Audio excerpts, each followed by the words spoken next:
یہ ایک ہمارے ہاں عجیب سی روایت پڑ گئی ہے کہ ہم یہ سمجھتے ہیں کہ ہم ہر چیز کے بارے میں جانتے ہیں. ریسرچ نہیں ہے، کوئی بھی ریسرچ نہیں ہے. یہ بیماری ختم ہو سکتی ہے پاکستان سے، تھیلیسیمیا پاکستان سے ختم ہو سکتا ہے، اس کو ایریڈیکیٹ کیا جا سکتا ہے. فرق صرف یہ ہے کہ ہمیں اپنے پرسیپشنز کو چینج کرنا پڑے گا. آپ نے ای پی آئی کے لیے کام کیا ہے، کس قسم کے پرابلمز آتے تھے اور کیا وہ پرابلمز آج ایگزسٹ کرتے ہیں؟ بسم اللہ الرحمن الرحیم. ساحر بھائی، میں قیوم آباد میں تھا اور ایک وہاں پورا محلہ تھا ہمارے کرسچن برادری کا. وہ لوگ نہیں بلاتے تھے. میں ادھر گیا، وہ جو وہاں کے پاسٹر تھے نا، ان سے میری بردر سے بات ہوئی. بردر اسلم تھے ان کا نام.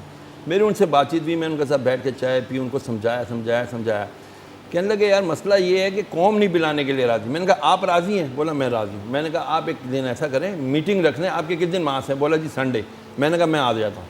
میں چرچ میں گیا، ان کی جو سروسز ہوئیں اس کے بعد ہم نے ان سے ساری پیرنٹس، آپ نے پیرنٹنگ کی بات کی نا، میں نے ان پیرنٹس سے صرف تھوڑے سے نا جذباتی باتیں کی کہ کیا آپ چاہتے ہیں کہ آپ کا بچہ لولا لنگڑا ہو جائے اور ایسا ہو جائے ویسا ہو جائے؟ تو بولے نہیں. تو میں نے کہا کیوں آپ لوگ دشمن بنے ہوئے ہیں؟ پھر یہ بات جب میں نے کی، مجھے کچھ لوگوں نے کہا کہ یار آپ چرچ کے اندر سے نکل رہے ہیں، ہم نے آپ کو دیکھا. تو میں نے کہا تو کیا ہو گیا بھائی؟ میں ایک انسانیت کی بات کرنے کے لیے گیا تھا، اور انسانیت سے بڑا کہتے ہیں نا کہ مذہب کوئی نہیں.